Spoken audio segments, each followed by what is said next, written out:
How many betrayals we talked about with Jay? This ain't the first one, but just the first one we talking about because the only one affected us. So for me, I'm like, big deal, he everybody over.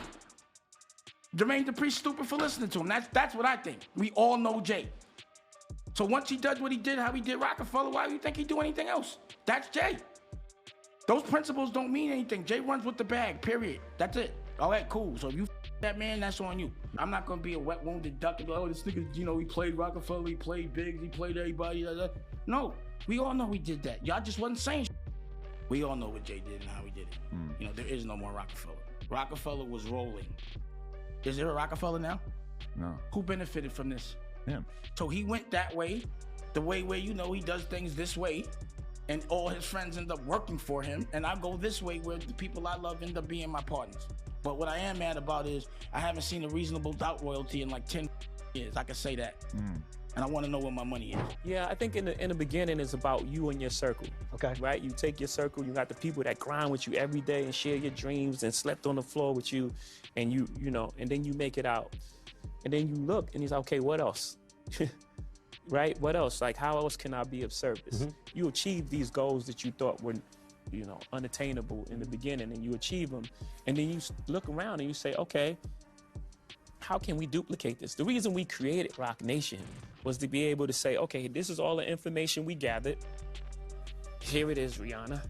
Here it is, Kanye. You know, whomever, right? Like, and just like, here's the information. So if we achieve those goals at 36, you do it at 26. So I know when I see it, so I know what to avoid. Because you're trying to sacrifice your and you're not studying. God told us to read and be knowledgeable. So when I see Jay-Z go, what does this mean? What does this mean? What does this mean? You're not no gang member. You got checkerboard floors.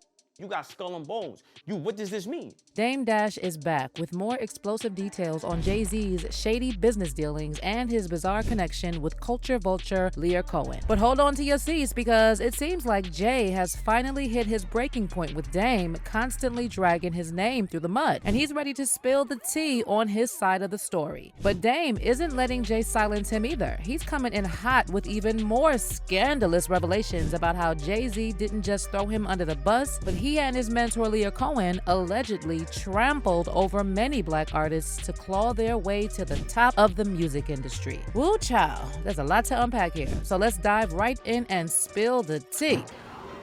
A lot of people that have been, you know, maybe mistreated by him are scared to speak up on what he did. Facts. I'm just not. So if I hit a pack, I hit him with some work, and he runs off on me, until I get my money back, I don't care if it's 20 years later, I'm never gonna have too many complimentary things to say about that situation. So you know how Dame Dash and Jay-Z have been on the outs for ages? Well, according to Dame, it all boils down to Jay-Z aligning himself with folks like Lyor Cohen, who profit off of black culture while also harming black artists. But Jay is now out here claiming that Dame tried to undermine him and was doing bad business, so he had to step down and clean up the mess. But let's rewind to the beginning. The story kicks off in 1995 when Jay was hustling, selling CDs out of his car, trying to get someone to give him a chance. After facing rejection from several major labels, Jay, along with his buddies Dame Dash and Kareem Biggs Burke, decided to take matters into their own hands and launched their own indie label, Roc-A-Fella Records. They quickly nailed down a distribution deal with Priority Records, and in 1996, Jay dropped his debut album, Reasonable Doubt. In the following years, Roc-A-Fella, with Jay as its main act, teamed up with some of the hottest producers of the time, including Swizz Beatz, Timbaland, 45 King, and Jermaine Dupri. But in 2000, Jay decided to switch his sound up and brought in a new line of producers, including Kanye West, Bink, The Neptunes, and Just Blaze. While Jay remained the face of Roc-A-Fella, he and Dame began signing new talents like Cameron, Freeway, and a bunch of young Philly rappers who later formed the rap group State Property. But by 2002, whispers started circulating about some tension between Jay and Dame, especially after Dame reportedly tried to appoint Cameron as vice president of Roc-A-Fella, while Jay was away on vacation. Although both sides initially denied any beef, insiders claimed Jay was annoyed by Dame's media presence, while Dame felt Jay was becoming too distant. Here's how one of the original Roc-A-Fella artists, Beanie Siegel, broke it down. Is from conversations that me and Jay had, Dame started being famous. You know, the camera. He fell victim to the camera. You know, you're liable to say anything. You could be anybody. Or I think if Dame would have played the role as Kareem Burks did, Kareem, and just played the background and just handled the business correctly,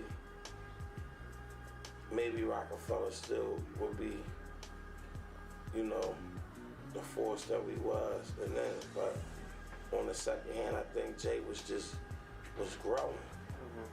And in my eyes, at a certain point in time, I just think he felt, you know, it's time for me to go ahead and do my own thing. We made enough money together. Anyway, by 2004, rumors about Roc-A-Fella closing reached a boiling point. But Dame kept shutting down these rumors, and he told MTV at the time, all that is paperwork. We'll never break up. It's Roc-A-Fella for life. I would never pass the torch or leave any of my artists. I look at them like my family, almost like my children. I would never leave them with anybody else. But little did Dame know that Jay had already decided the torch would be passed regardless, and he dropped a bombshell that he would succeed Lyor Cohen as the president of Def Jam, and that Def Jam would buy the other half of Roc-A-Fella. See, Jay, Dame, and Biggs had already sold half of Roc-A-Fella to Def Jam in 1997 for a reported $1.5 million. And then 7 years later, in 2004, Def Jam bought the other half for $10 million and appointed Jay as the CEO in a deal that allowed him to continue to run Roc-A-Fella. Now you gotta give it to Jay, because that was a pretty nice business move. Jay also claimed later in an interview with 2XL that he had offered to turn down the position at Def Jam and give up all masters in exchange for just his first album, Reasonable Doubt. So I was like, let me get Reasonable Doubt and I'll give up my masters. Jay said, I'll give up Roc-A-Fella. I'll give up president and CEO of Def Jam. Everything. Just give me my baby to hold on to, so 10 years down the line, I can look back and I got something. I'm not empty-handed. And I was the one being offered everything. I thought it was more than fair. And when that was turned down, I had to make a choice. I'll leave that for the people to say what choice they would have made. That's about it. I don't really want to talk about Dame or Biggs. I don't have nothing negative to say about them. We all bosses, but there's only one presidential suite, Jay added. If we in a hotel, somebody got to move to another hotel. But when approached for comment, Dame and Biggs told 2XL they were disappointed that Jay kept the Roc-A-Fella name, and they claimed he tried to use it as a bargaining chip to win full ownership of the masters to Reasonable Doubt, the one album they released before partnering with Def Jam. So after they sold their remaining shares in Roc-A-Fella, Dame and Biggs started their own labels. But the drama didn't end there, because every Roc-A-Fella artist had to choose which label they wanted to join, and some of them started publicly dissing Jay. Take Cam'ron, for example. He wasted no time in siding with Dame's label, Dash Music Group, and he claimed that Jay prevented him from taking on the role of vice president. But that's not all. In 2005, Cam'ron was during a botched carjacking, and he later alleged in the song Gotta Love It, featuring Max B, that he saw the throw up Jay's signature diamond hand signal before Cam raps, first you stole Roc-A-Fella from Dame, second you stole Kanye from Dame, third you stole Rockaware from Dame, fourth, I seen him throw that diamond up before them fired. Now, as for Dame, he felt some type of way about Jay's sneaky business moves, because Jay always used to talk about how Roc-A-Fella is family, and Dame actually believed him. But there's another reason Dame felt Jay betrayed the family. See, Dame felt like Jay had conspired with the culture vulture, Lyor Cohen, and allowed him to come between them. Dame later claimed that people like Lyor Cohen often use the divide and conquer strategy to start beef between black moguls and turn them against each other, because the last thing they want is for all black moguls and CEOs to be united and to work together. My beef was with Lyor, because I think he's a fake CEO, and I think he's fronting on my culture, but he can't front on anybody else. From the violence and not bringing, like, you know what I mean? It was like they have people that their job is to create beef so that they can monetize it. Pause. In another interview, Dame alleged that Lyor tried to turn him against a fellow black artist, and he also claimed that he regularly disrespected black folks at Roc-A-Fella. When I first got with Lyor, the first thing he did was try to make me have a beef with another black person on his behalf. And I was like, he's like, you with me, right? If you with me, then you got to go to war with me. Oh, I got a lot of beefs on the street. You going to go to war with me? Let's not do that. So there would be times that he would be saying things, and like I'd be with like Beanie Siegel or something, and he'd say something that was so offensive, unknowing, unconsciously, just demeaning. And Beanie would be ready to knock him out, and I'd have to be like, I'd have to bark on him so Beanie didn't do nothing to him. You understand? I'd be like, I got it, don't worry. Like, he was just an offensive person. What he couldn't understand about me is that I could have white people working for me, because he thinks black people could only have black people working for him. So when I would walk in and have anybody white in my staff, he'd go to the side and go, are you okay? Let me know if they're treating me wrong. Blink twice. I swear to God he did that. Believe it or not, that's not even the worst thing Lyor said. When Lyor appeared on The Breakfast Club in 2018, he flat out admitted that he deliberately signed artists to promote substance culture, even though he's aware of the devastating impact of the opioid crisis. Charlamagne then mentioned DMX, and Lyor claimed he was so sad about X's substance use issues, but at the same time, he said he's got a business to run. Or in other words, for Lyor, profit comes before anything. And while you watch, pay attention to how arrogant and condescending Lyor became when Charlamagne confronted him. Had a real bad drug problem, DMX? I'm so sad. DMX, there's two people inside of him. And the Earl is one of the nicest people. I put him up in Lake George. Earl loved being silent with a fishing pole. You not. He just would stay on that dock hours and hours and hours and hours.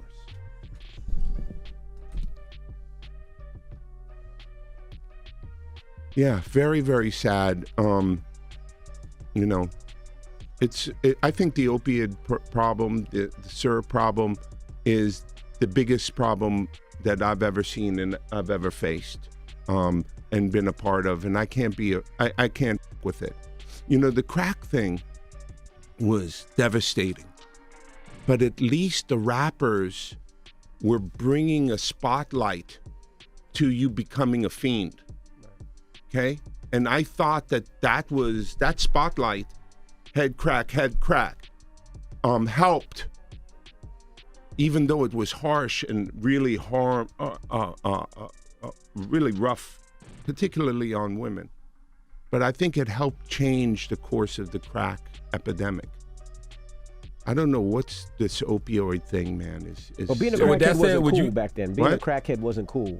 Now they seem like they're making it cool to be drinking lean and syrup and. It's the most dangerous. It's the most dangerous thing that's facing our society.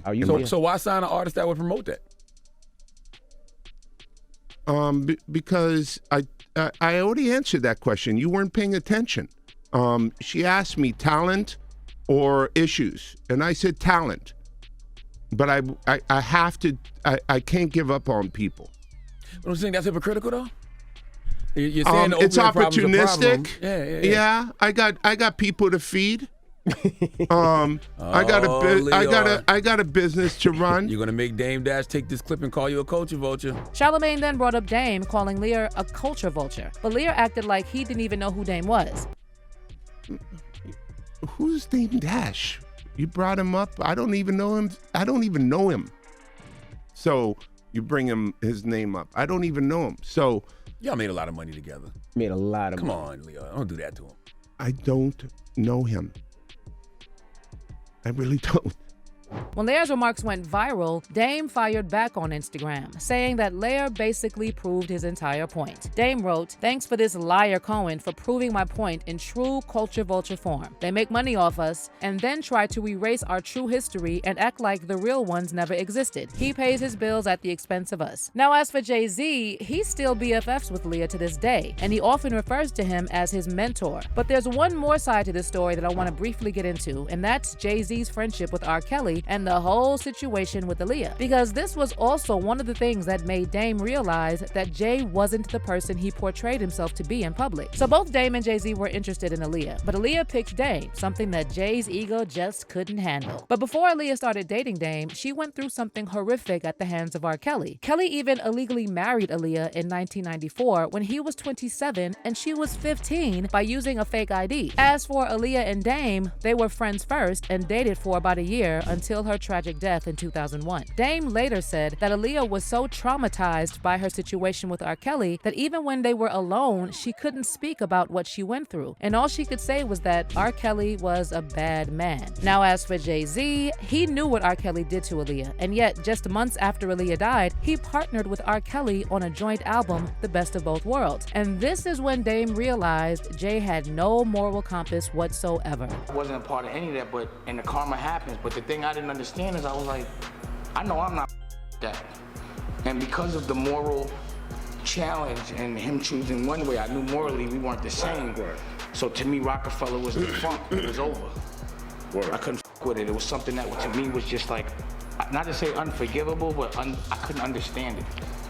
You know what I'm saying? And then I didn't understand how people didn't, I thought, well, the people aren't gonna have that. Now, Dame never stopped coming for Jay-Z, and he recently again opened up about their beef in a new interview on the Ugly Money podcast. Dame said that the reason he's still publicly speaking on his issues with Jay is because everyone else is too scared to say anything negative about Jay. And according to Dame, there's a long list of people who were mistreated by Jay, and yet they feel they can't share their story. A lot of people that have been, you know, maybe mistreated by him are scared to speak up on what he did. Facts. I'm just not.